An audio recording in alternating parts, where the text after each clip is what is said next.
All right, welcome back to the deep dive.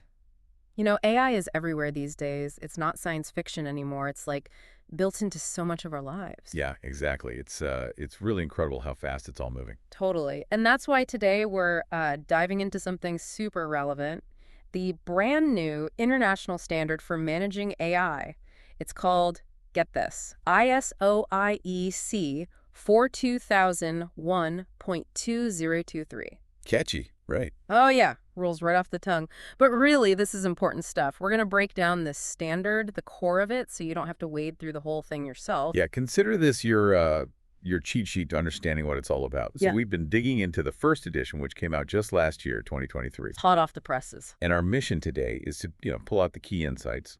What does this standard actually say? And more importantly, why should you care? Because, let's face it, AI is expanding like crazy across pretty much every industry. And with that growth comes, well, a lot of questions about how it's being handled, responsibly and all that. Right, exactly. It's a powerful technology, so we need to make sure it's being used ethically. Exactly. So that's where this standard comes in. It basically sets a benchmark for how organizations should manage AI, a framework for doing things the right way. Yeah, think of it as a set of guidelines to ensure AI is developed and used responsibly. Okay, so let's jump into it. First up, scope and applicability. What does this standard actually cover? Like, who is it for? Well, Section 1 of the standard spells it out pretty clearly. Basically, ISO IEC 42001.2023 specifies the requirements and gives guidance for setting up, implementing, maintaining, and continuously improving, an AI management system. So it's like the whole shebang, from start to finish. Pretty much, it's a holistic approach to managing AI within an organization. So like any organization that deals with AI in any way, whether they're building AI products or using AI for their services, this applies to them. Exactly. It's intentionally broad. It doesn't matter if you're a tiny startup or a huge multinational company or what sector you're in. If your products or services use AI systems, this standard is for you. Okay, so pretty much everyone in the AI space needs to pay attention to this. Now, does this standard tell organizations how to do all this? Like step-by-step instructions? Well, that's an interesting part. The standard focuses more on what needs to be achieved rather than prescribing the specific methods to use. Oh, I see. So it's more about setting the goals and expectations. Yeah, exactly. It defines the objectives and the requirements for a robust AI management system, but allows organizations the flexibility to figure out how to meet those objectives in their own way.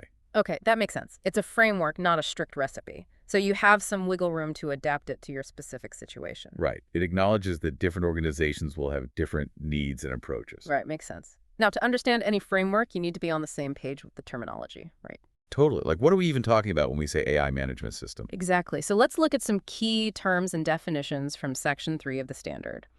There are a bunch, but they're the building blocks, so we got to get them straight. First up, organization. Sounds pretty basic, but what's the official definition? Well, the standard defines an organization as a person or a group of people that has its own functions, like specific tasks they do, and they have responsibilities, authorities, and relationships to achieve their objectives. Okay, so it's like the basic unit we're talking about, whether it's a company, a department, a team, whatever. Yeah, the entity that's implementing this AI management system. Got it. Now, what about interested parties? Who are they in this whole AI world? Interested party is defined as any person or organization that can be affected by, or even perceive itself to be affected by a decision or activity. So it's pretty broad. So it's not just the folks inside the organization. Nope, not at all. When it comes to AI, this could include the people developing the AI, the people using it, the customers, regulators, even the general public. Wow, so basically anyone who could be impacted by the AI system in some way. Exactly. It's important to consider all those perspectives. Okay, that makes sense. Now, on to top management. Who does the standard consider to be top management? Well, top management refers to the person or group of people who direct and control an organization at the highest level. So think CEOs, board members, that kind of thing. Got it. So basically the people who have ultimate responsibility and their buy-in is crucial, right? Yeah, absolutely. If top management isn't on board with this whole AI management system, it's probably not going to be very effective. Right, they set the tone for the entire organization. Now, speaking of the system itself, what exactly is a management system in this context? A management system is defined as a set of interrelated or interacting elements within an organization that are used to establish policies, set objectives, and create processes to achieve those objectives. Okay, so it's like the overall structure for how they manage everything related to AI. Precisely. It's the framework that guides their actions and decisions. And a policy is the formal way an organization expresses its intentions and direction regarding AI. Yeah, you could say that. A policy is basically the formal statement of their commitment to managing AI responsibly. It outlines the principles they'll follow. Okay, so it's their guiding document, and an objective is basically the goal they're trying to achieve with their AI management system. Exactly. An objective is a specific result they want to achieve. And these objectives can be strategic, tactical, or operational, depending on the level we're talking about. Got it. So different levels of objectives for different aspects of their AI work. Now, let's talk about risk. It seems like every conversation about AI involves risk. How does the standard define it? Well, risk is defined as the effect of uncertainty. And here's an important point. The standard emphasizes that this effect can be positive or negative. Oh, interesting. So it's not just about the bad stuff. Nope. They acknowledge that uncertainty can bring opportunities as well as threats. Okay, so it's a balanced perspective on risk. What about a process? How do they define that?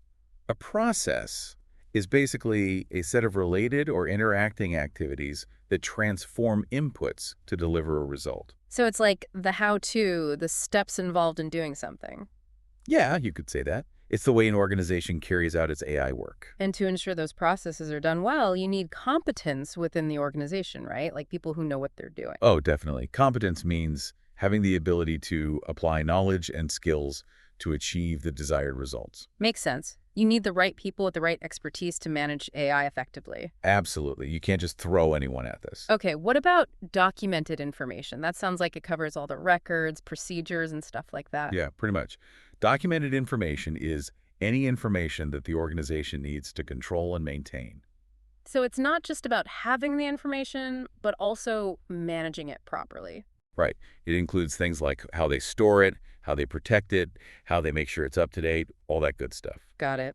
And how does the standard define performance? Like, how do you know if you're doing a good job with AI management? Performance is simply a measurable result. So it's how you track your progress and see if you're achieving your objectives. Okay, so it's all about having clear metrics to measure your success. And that ties into continual improvement, right? Like always striving to do better. Yep. That's a core principle in any good management system. Continual improvement means constantly looking for ways to enhance your AI management processes. And how do you know if you're actually improving? That's where effectiveness comes in. Exactly. Effectiveness is the extent to which your planned activities are actually achieving the desired results. So it's about doing the right things and doing them well. Right. It's not just about having a plan. It's about making sure that plan is actually working. Okay, we're making good progress with these definitions. Next up, requirement. That seems pretty straightforward. Yeah, a requirement is basically something that needs to be done or met. It sets a bar for what's expected in terms of AI management. And if you meet that bar, you're in conformity. That's right. Conformity means fulfilling a requirement. And on the flip side, nonconformity means you haven't met a requirement. Something's not quite right. And when things aren't right, you need corrective action to fix them. Exactly. Corrective action is what you do to address a nonconformity and prevent it from happening again. It's about fixing the problem and learning from it. Okay, makes sense. Now, to ensure everything is in order, there's the concept of an audit, right? Yep, an audit is like a checkup for your AI management system. It's a systematic and independent review to see if you're meeting the requirements. So it's an objective assessment of how well you're doing. Precisely. It helps you identify any gaps or areas for improvement. And to see if you're on track with your objectives, you need measurement, right? Like tracking your progress. Yeah, measurement is how you determine the value of something related to your AI management performance. It gives you the data you need to assess how things are going. And monitoring is about keeping an eye on things, making sure they're running smoothly. Right. Monitoring is the ongoing process of checking the status of things like your AI systems, your processes, your activities. So it's like the ongoing observation and tracking. Exactly. It helps you identify any potential issues early on. And to keep things on track, you might need control, right? Like measures to ensure things stay within the desired parameters. Control is any action or measure that helps you manage the risks associated with your AI activities. So it's about having mechanisms in place to mitigate those risks. Exactly. It's about steering the ship in the right direction.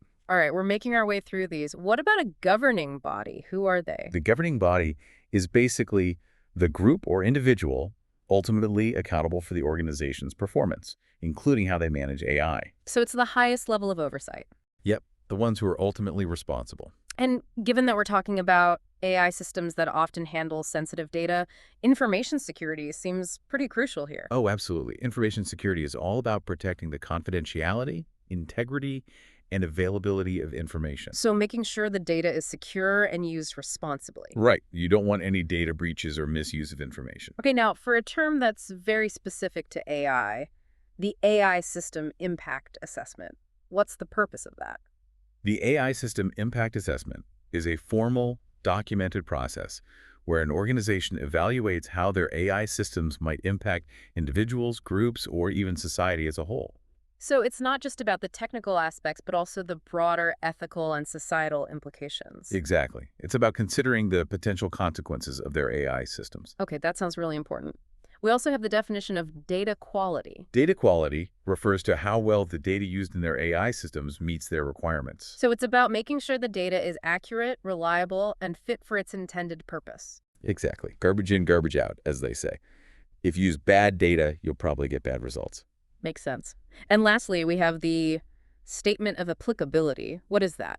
The Statement of Applicability is a document that outlines which controls from Annex A, which we'll talk about later, the organization is actually implementing. So it's like a customized list of the controls they're using. Yep, based on their specific context and needs. All right, that was a lot of definitions. Thanks for walking us through all of those. Now let's move on to Section 4, Context of the Organization. What's the key takeaway here? Well, Section 4 is all about understanding the big picture. Organizations need to understand the internal and external factors that can affect their AI management system. So it's like setting the stage, figuring out the landscape they're operating in. Exactly. This includes things like technological trends, legal requirements, the competitive environment, and even cultural and social norms. Okay, so a pretty broad range of factors to consider. Yeah, it's about understanding the context in which their AI systems will operate. And it's not just about the organization itself, right? They also need to consider the needs and expectations of all those interested parties we talked about. Oh, definitely. The standard emphasizes the importance of understanding what those stakeholders want and expect from the AI system. So taking into account the perspectives of everyone who could be affected, and based on all this understanding, they then define the scope of their AI management system. Right. The scope basically outlines what the system covers, which AI activities are included and which are not. So it's like drawing a boundary around what they're managing. Exactly. And it's important that this scope is documented and made available to everyone involved. Okay, so everyone knows what's in and what's out, and once they have all this groundwork laid, they can finally establish the AI management system itself. Yep, that's the final piece of Section 4.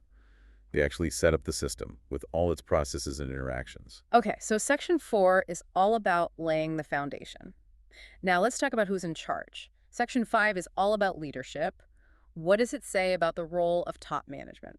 Well, as you might expect, top management plays a critical role. They need to demonstrate strong leadership and commitment to the AI management system. So it's not just about giving it lip service. They need to be actively involved. Exactly. They need to make sure it's aligned with the organization's overall strategy, that it gets the resources it needs, and that everyone understands its importance. Okay, so they're really driving this thing forward. And a big part of their responsibility is establishing a clear AI policy, right? Yep, that's a key requirement. The organization needs a formal policy that outlines its principles and commitments regarding AI. So it's like their AI manifesto. Kind of. It sets the tone and direction for how they'll manage AI responsibly. And this policy needs to cover things like their commitment to ethical AI, data privacy, all that. Yeah, all the important stuff. It should also outline their approach to risk management, continual improvement, and meeting relevant regulations. Okay, so it's a comprehensive document that guides their actions. And to make this all work, they need to define clear roles and responsibilities, right? Absolutely. The standard is very clear about that. They need to define who's responsible for what, who has the authority to make decisions, and how everything is structured. So no confusion about who's doing what. Exactly. Everyone needs to know their role and their responsibilities within the AI management system. All right, we've covered the context and the leadership. Now let's get into the nitty-gritty of planning. Section 6 is all about that. Right. This is where they start putting things into action. The first step is to identify and address the risks and opportunities related to their AI activities. So it's about looking ahead and anticipating potential problems, but also seeing where they can gain an advantage. Exactly. They need to consider all those external and internal factors we talked about earlier, as well as the needs of their stakeholders, to figure out what the risks and opportunities are. And the ultimate goal is to make sure their AI management system is effective, right? Yep, that's the whole point.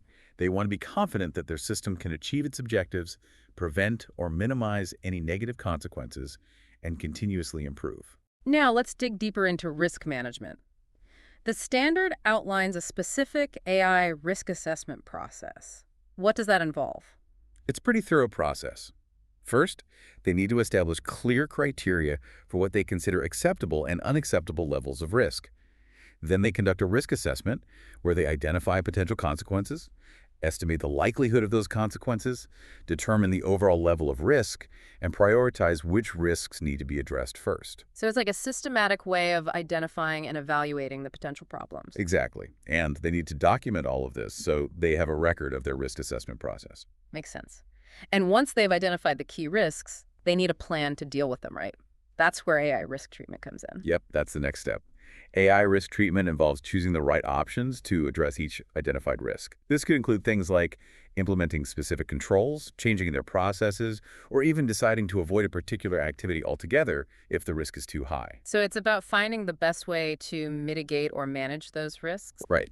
And again, they need to document their risk treatment plan so everyone knows what actions are being taken. Now, you mentioned earlier something called an AI system impact assessment. How does that fit into this planning stage? The AI system impact assessment is about taking a broader perspective. It's where they consider the potential impact of their AI systems on individuals, groups, and even society as a whole. So it's not just about risks to the organization itself, but also the ethical implications. Exactly. They need to think about things like fairness, bias, discrimination, privacy, and accountability. Okay, so it's a really important step to ensure they're developing and using AI responsibly.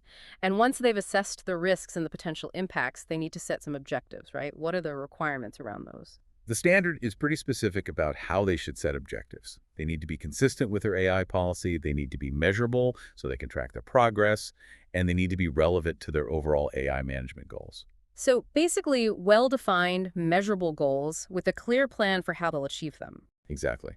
And they also need to be communicated clearly to everyone involved. Yeah. And they need to be regularly reviewed and updated as needed. Okay, so it's an ongoing process. And the standard also mentions planning for changes to the AI management system itself, right? Yeah, it recognizes that things change and the system needs to be adaptable. So any changes they make need to be carefully planned and implemented in a controlled way.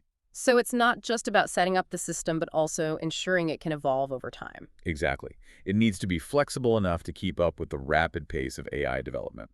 All right, we've covered context, leadership, and planning. Now let's move on to Section 7. Support. What kind of support does an AI management system need? Section 7 focuses on the resources and capabilities that are needed to make the system work effectively. First and foremost, they need to provide the necessary resources, which includes human resources, financial resources, infrastructure, and technology. So basically everything they need to get the job done. Exactly. They can't skimp on this. A well-resourced system is more likely to be successful. And speaking of human resources, competence must be a big factor here, right? Like having people who are actually qualified to manage AI. Oh, absolutely. The standard emphasizes the importance of competence. Organizations need to determine what skills and knowledge are needed for the different roles within the system and make sure that the people in those roles have the necessary expertise. So it's not just about having warm bodies. They need people who know what they're doing. Right. And they also need to keep records to demonstrate that they've met those competency requirements. Okay, makes sense.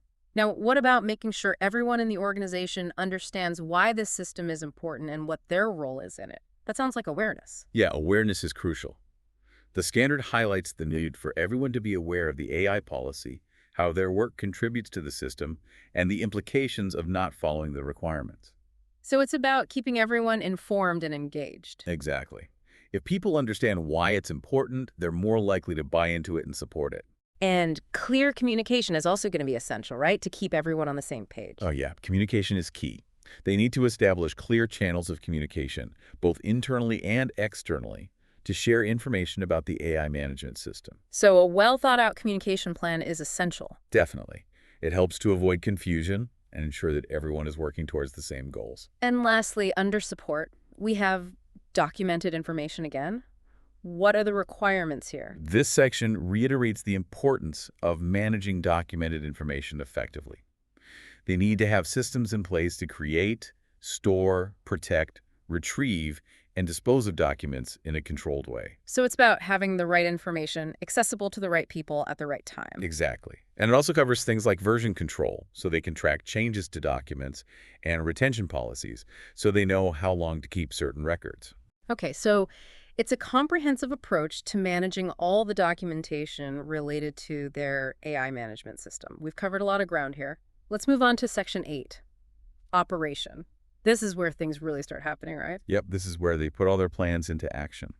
It starts with operational planning and control, which basically means making sure that all the processes needed to meet the requirements of the system are properly defined, implemented, and controlled.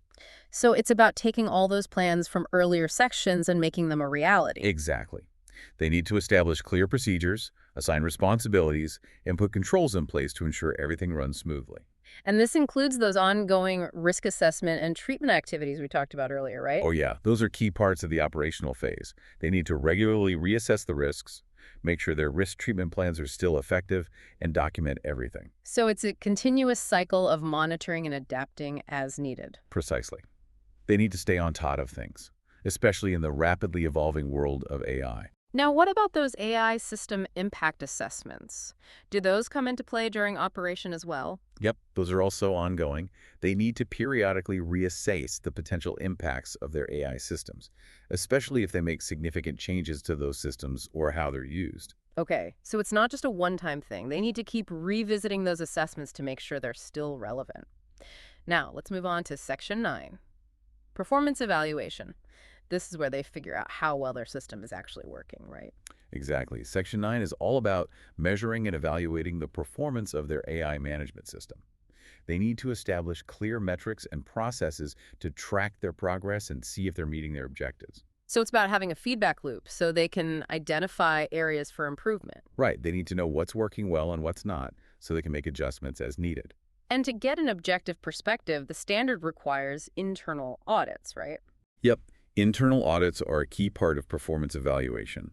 It's where they have an independent review of their system to make sure it's conforming to the requirements and that it's being effectively implemented. So it's like a self-check to ensure they're on the right track. Exactly. And they need to have a structured audit program with clear objectives, qualified auditors, and a process for reporting the findings. Okay, so a pretty formal process. And then to get a high-level overview of how the system is performing, they have management reviews, right? Yep. Management reviews are where top management steps in to review the overall performance of the system.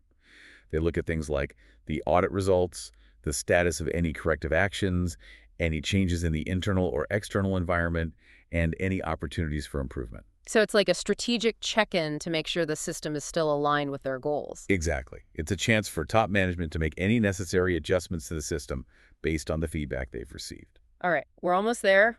Let's move on to the final section, Section 10, Improvement. What does this section cover? Section 10 is all about continually improving the AI management system.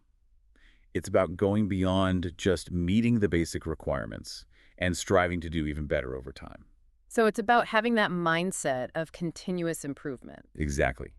They need to be proactive in identifying areas where they can improve their processes, their risk management, their competence, their communication, everything. And a big part of improvement is learning from mistakes, right? That's Yep. where nonconformity and corrective action come back into play. Yep, whenever they identify a nonconformity, meaning they haven't met a requirement, they need to take corrective action to address the root cause and prevent it from happening again. So it's about turning those mistakes into learning opportunities. Precisely. It's about using those experiences to make the system stronger. Okay, so that covers the main sections of the standard. Now, there are also several annexes, right? What's in those? Yeah, the annexes provide additional information and guidance. Annex A is a big one.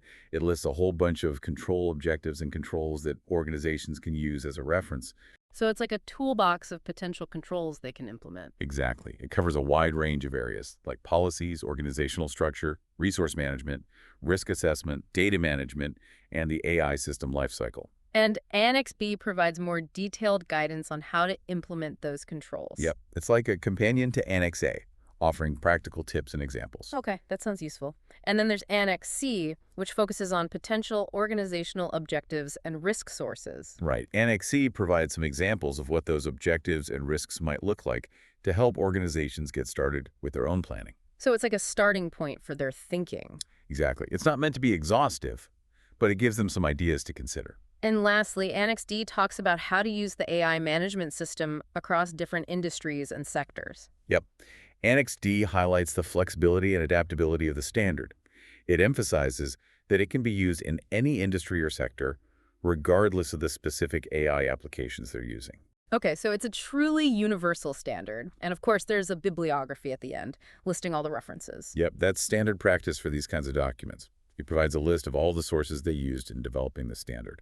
All right, we've covered a lot of ground today. This ISO IE 42001.2023 standard is a really comprehensive framework for managing AI.